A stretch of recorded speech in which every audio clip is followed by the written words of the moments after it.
Hi everybody and welcome back to my channel. My name is Carla if you're new here, and I make videos about showing up for yourself.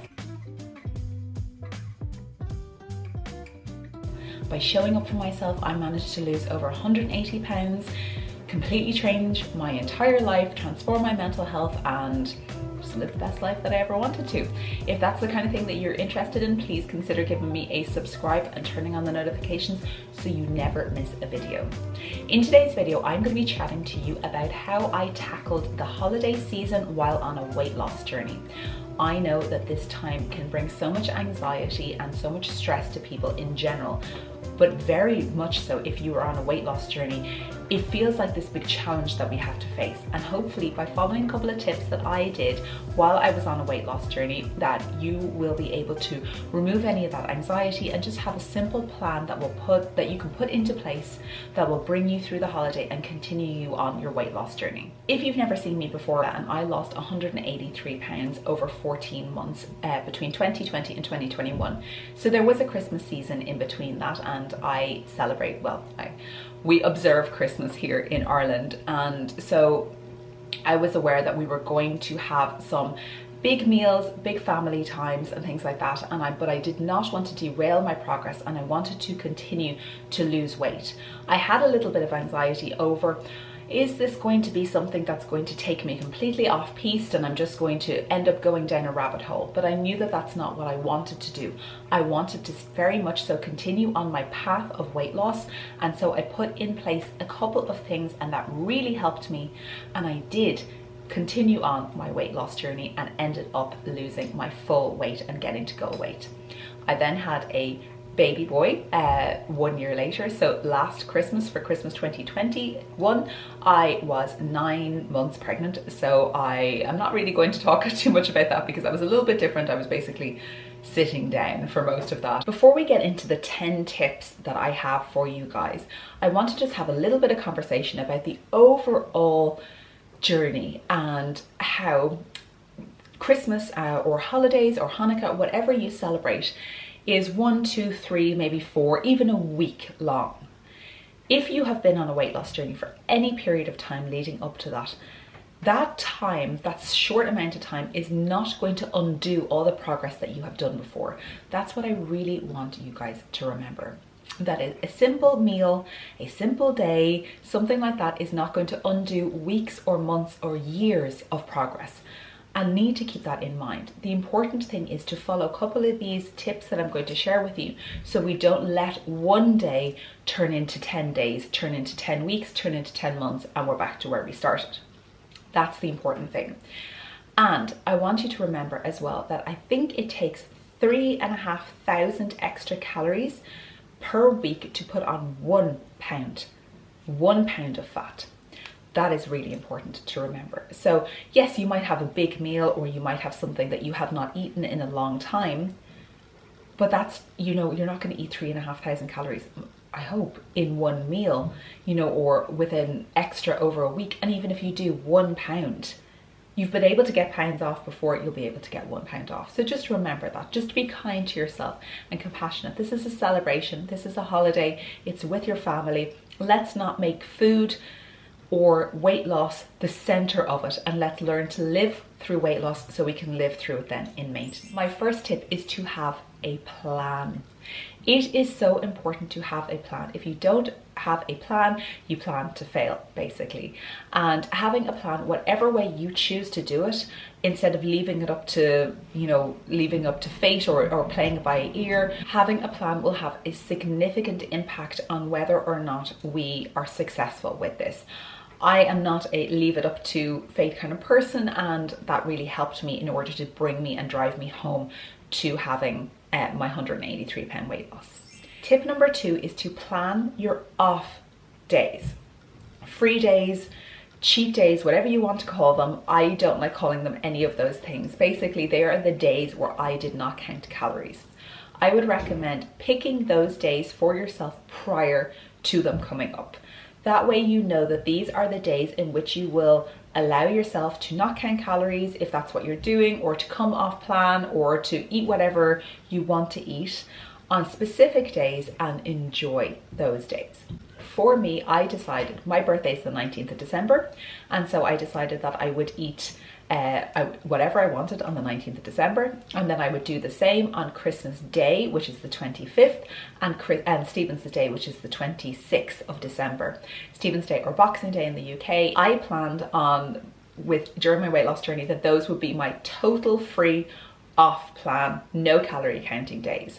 I ended up also choosing that the 24th, Christmas Eve, would be closer to the time. Actually, I think I decided on the day that I was going to say, you know what, I'm just going to take 3 days and just let myself go, have whatever I want, and enjoy myself and enjoy it, and not feel guilt or shame or any of those things because of it. So making that plan that those are your days, it really helps to go, okay, these are my days. Tip number 3 then is to stay on plan for all other days around that. For me, on plan looked like eating within a calorie deficit and walking 1 hour every single day and getting my water in. So those 3 things were the things that I was going to ensure that I could do to the best of my ability. Of course, there are Christmas parties, there are different things that are happening, and I would try to do it to the best of my ability and meet myself where I was. So that would mean that up to the 18th of December, I was 100% on plan. I was within my calories, walking my 1 hour every single day, and getting my minimum 2 liters of water into me. Then the 19th, party down. And then the 20th, I was back on until the 23rd then. And then so those days were my on plan days. I knew that they were the days that I was going to do 100% for myself, where I was at the time. And that's something not perfect. We're not striving for perfection. We're striving for the best that we can to meet ourselves where we are. So, you know, if I'm tired or something like that, I'll still do my hour walk. I might not do it as powerfully on the days when I can do it powerfully, faster, with more emphasis, then I will do it on those days. Counting my calories to the best of my ability. And of course, there are some times where we're going out. There would have been times where I was going out on those days that were my on-plan days. And I would count calories to the best of my ability, guesstimate well, and not have the freedom that I would have during my off-plan days, but be aware of what I'm eating. That really helped me then to continue on. So I knew that those 4 days, they were scheduled in 4 days, and the rest of the days were not scheduled in. The rest of those days were my on-plan days. Tip number 4 is to pay it forward. I've always liked to do this, and this is not out of, I want to be very clear here, this is not out of punishing ourselves or exercising away bad food or anything like that.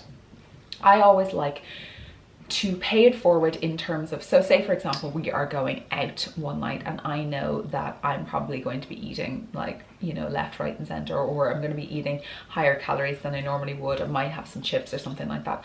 I might have a slightly lighter meal.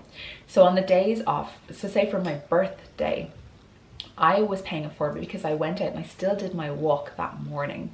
This is not a punishment, it's something that I need for myself anyway, but I liked to pay it forward by doing the walk that morning, so it was out of the way, and then for the rest of the day then I ate what I wanted to eat. And that really helped me just to kind of keep myself somewhat in check, somewhat in line, but not being restrictive in any way, still enjoying myself. Then there were the days that I was on plan. What I might do is maybe 1 or 2 of those days walk for an hour and a half. 1 or 2 of those days I might, if I wasn't feeling, say I got to within 100 of my calorie limit on the 18th of December, the night before my birthday, and I'm like, okay, normally I would have a packet of popcorn now, or I would have a chocolate or something like that. I would maybe decide not to do that, to pay it forward for the next day. I'm like, okay, I'm not hungry. I don't need that in order to satisfy my hunger. So I think I will not eat that because I know tomorrow I'm probably going to have cake and like pastries and things like that. So that's the way that I handled those. So paying it forward just in small amounts, not punishing ourselves, not exercising out anything, exercising away bad food or anything like that, or any of that kind of toxic behavior. Just doing little bits that might make a little bit of a difference for the next day. Tip number 5 is on the days that we're off plan is to stay grounded in our bodies.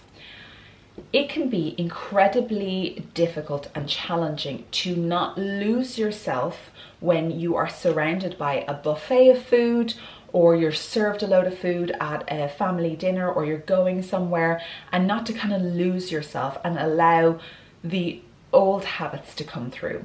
And staying grounded is something that is incredibly simple to do. It's a simple action that really helped me in order to make really good choices and still enjoy myself. On my birthday, I split 4 cakes with 4 pastries with 4 members of my family, or with 3 members of my family and myself. So we got the pastries, something I would not have eaten on plan. And we went, and I wanted to try them, like a couple of them. So we got a couple of them, but I went and we split them into 4, and then I was able to share them. So I was grounded enough to go. Previously, what I would have done is had all 4 to myself. But with my new habits and understanding that I don't need to have 4, a couple of bites is very satisfactory to me. And actually, I know now that after 4, 5, 6 bites of something, you know, it's losing the dopamine hit that you get from it. It's losing its meaning. It's not as satisfying as those first couple of bites. So for me, I would be grounded enough to go, okay, I'm present in my body. There is a part of me, 100% there is a part of me that's going, I want to eat all of them. I want to get all of them. And that's the inner child in me. And through my trauma, I understood that the adult Carla would escape, and that the out of my body, not dealing with everything that was going on inside me, and the traumatized child would come forward and make decisions and seek comfort with food. And that was a constant thing for me. So I know that there is a reaction, there is a common reaction for me to escape my body and the traumatized child to come through and make decisions when I am faced with a food decision. It's something I've learned about myself. So standing in Bear Lemon that morning on the 19th of December, I knew that I wanted to try something, but it was okay for me to go, you know what, I'm grounded, I can feel my feet. So rocking back and forth, feeling your feet, make sure you can feel them. It kind of brings you back into your body, makes you very present in your body. And I could go, no, I don't need to eat 4 pastries. I would like to try 4 pastries. So why don't we get 4 of them? We'll go to my sister and we'll split them, and we can enjoy them all together as a family. And then it's a shared experience as well. Made it much nicer, much easier. I wasn't stuffed. I didn't feel sick afterwards. I didn't feel guilty. I had no shame by being present in my body and being able to make good food choices. If you want to eat the 4 of them, that's your business. But do you need to eat all 4 of them, or a bit of each of one? Is that satisfactory to you? Just a question to ponder as you're making decisions. The same with the buffet. Try, be grounded and go, okay, I'm going up to the buffet now. I'm going to have a bit of these, and then I'll decide if I want to go back up again. Being grounded in yourself to go, I'm going to try these 6 items, just a spoonful of each. See how it is, you know, a bit of turkey, whatever it is, some mashed potatoes, whatever you guys get on your Christmas day, you know, if it's served to you or if it's in front of you, or you go up to a buffet, however you handle it. Try a little bit first. You can always go back for seconds, especially at Christmas. There's always time to go back for seconds. Trying a small bit first and going, and then waiting 20 minutes after you finish it and going, you know what, I don't think I need it. And I've really enjoyed this and I have no guilt or shame. So that staying grounded is so important. It really, really helps. And that's something that's helped me, not just through Christmas, it's helped me the entire way through my weight loss journey. Tip number 6 is to focus on something more than food. Focus on connections, focus on getting to spend time with people, focus on the movie you're going to watch, or the board game you're going to play, or the gift that you're giving somebody else. We place so much emphasis on the meal for Christmas and place so much around the food. We have to get the selection boxes, and we have to get all the tins of sweets, and we have to get this, and we have to get 7 desserts, and we have to get starters and main course and dessert. Do we though? That's so much emphasis placed on the food aspect of Christmas, but actually what we're missing out on, the beauty of Christmas, especially now after the last few years, is the connections and getting to spend time with people if we are lucky enough to have people to spend time with on Christmas. If we are not alone on Christmas and we get to spend time with other people, with people we love, how lucky are we? That is so important, and it's really something that I've noticed and I have been more grateful for and more aware of, especially after the last 2 years. You know, we had a smaller Christmas in 2020. it was just Vincent and I as we were isolating, waiting for Brannock to be born in 2021. I am so excited to get to spend time with my family this year. And the meal is just a meal. It's not the be all and end all of it. It's the connections, it's the time spent with family, it's the laughs that we have, it's the connection, it's the walk that we might go on, it's the shared experience, it's the gifts that I want to give my sister and my mom and Vincent, and see Brannock for the first time at Christmas. That's what's important, not the food. So focusing and making the experience and the connections with other people more important and more valuable than the food, because previously it would all have been about the food for me. I was raised in a house that was very much so a foodie house. Last year we ended up doing, I used to spend, and as an aside, I used to spend 2 days getting ready for Christmas in terms of the food. Last year Vincent and I did like Aldi, vegan roast, and we did Marks and Spencer's pre-packaged, ready-made food. It took 45 minutes to cook it, including sliding it into the oven. And I was like, wow, this is a much better Christmas because I'm not stressed. I'm not like slaving over the oven. So just give you an example, because I'm one of those people who did that my whole life. So, you know, like I've changed, and it's interesting to see the difference. This year we're going to my sister, so I don't even have to cook. The only thing I need to bring is my vegan roast, which is fantastic. So anyway, tip number 7, it's if you want something, have it. If you want to have something on the days that you have planned to eat whatever you want, have it. You don't have to have 20 of them, have it. If you want something, have it. Allow yourself to have it, because this is life. I don't like the expression we have to live a little during weight loss. I don't like that whole kind of like, you know, you have to live a little. But you planned your days off, take your days off. If you want, you know, on the 26th you want to order a Chinese, have a Chinese. That's your day off. If you want to have bread, have your bread. That's okay. These are your planned scheduled days off. Have it, enjoy it. Tip number 8. Don't do things that are toxic for you just because they are tradition. Let me repeat that again. Don't do things that are toxic for you just because they are tradition. Don't go and surround yourself with people that you don't like or that trigger you just because it's tradition. You don't have to drink. If you find that alcohol does not work for you, it is not beneficial for you, you don't have to drink just because it's tradition. You are your own person. You can make your own decisions. Yes, things can be complicated, but we need to be able to be adults and to set boundaries about what we want and what we don't want in our lives. So engaging in behaviors that are toxic for each of us is not beneficial for the sake of being okay for somebody else. It's really important that we start to allow ourselves to set those boundaries and to not engage in activities that are toxic or that don't work just because they're tradition. You know, just because Aunt Mary says I have to eat, you know, Aunt Mary made the cake. You don't have to eat it. Just say, thanks, Mary. I actually don't want that. Thank you very much. I appreciate it. You don't have to be mean. You don't have to be unkind. Just say, I don't need that. Thanks very much. You know, or just because somebody's like, and then you'll have another glass of wine. Once you have another glass, you'll have another glass of wine. I'm like, no, I'm quite okay with, you know, you are an adult. You can put your hand over the top of the glass. Like, no, I'm good. It is difficult. It is tricky to navigate, but don't engage in activity that's toxic for you just because it's tradition.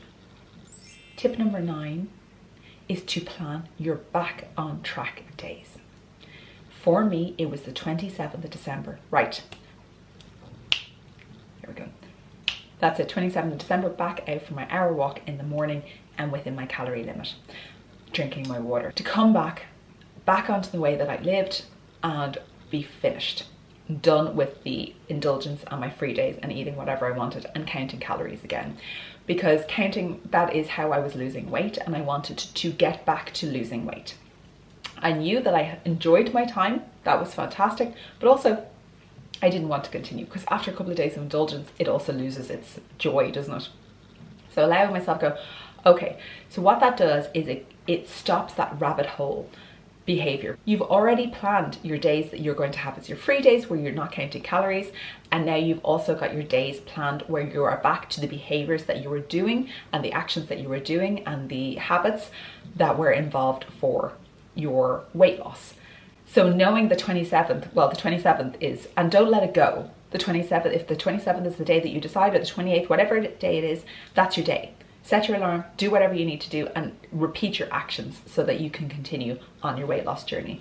And it stops that like F it mentality where we just kind of throw everything out and we just end up, you know, back at square one again. So having that day already decided in your diary kind of helps your head as well. And my last tip for you, tip number 10, is if you are triggered or emotionally involved with the scales in any way, shape or form, do not weigh yourself until the amount of days that you were off plan or free or counting calories. Don't weigh yourself for those amount of days. Let me figure that and say that a bit better.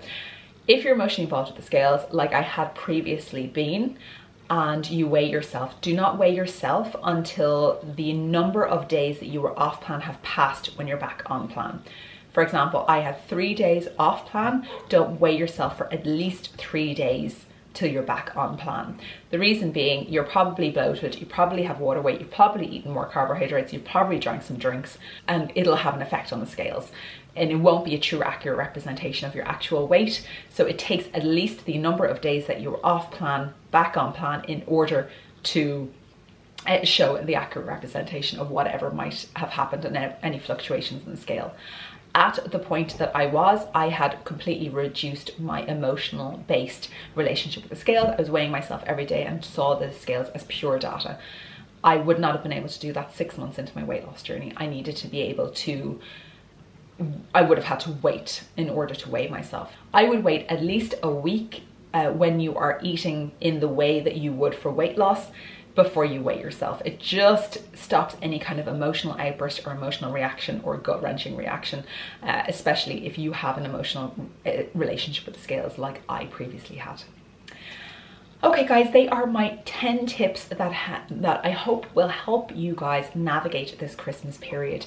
Remember though, that this is a time to celebrate, to be with your family, whatever holiday that you celebrate, whether it's just a normal weekend for you, whether it's Christmas, Hanukkah, whatever other religion that you are. I hope that you guys enjoy that time together with your family, with your friends, with your family of choice, whomever it may be. If you're with family, I know that it can be extremely triggering to be around certain people. Remember your boundaries, that you are a person, you are an adult, and you can say no, you can say yes. You have your autonomy over your body and what goes into you, and you can remember, you can choose how you react to situations as well. Staying grounded, not allowing yourself to be, you know, brought away by people and their opinions and their things, because God knows we can get them around a Christmas dinner table, can't we? This is a time to be together, to celebrate, and eating a couple of days off plan or eating whatever you want for a few days is not going to derail and undo all your progress thus far. The most important thing that we remember is that we have that time, we enjoy it with friends and family, and when we're finished, we continue on to get to our goal weight. Merry Christmas to any of you who celebrate Christmas. Happy holidays, happy Hanukkah, whatever it is. I wish you a wonderful time of love and light, no matter where you are and no matter what you celebrate, and I will talk to you all very soon. Oh, if you made it to the end, please leave me a Santa Claus or a snowman or a Christmas emoji of your choice down in the comments down below, and I'll talk to you all very soon. Bye guys. Of course it's a video with me, so we do require some kind of coffee, and in the season I have my Rudolph mug. I have a stocking behind me that's normally on the door. I would normally film something like this in front of the Christmas tree, but my son is fast asleep. My nearly 11-month-old son is fast asleep downstairs in that room. So c'est la vie, we got to work with what we got to work with, and we have natural light, so bear with me guys.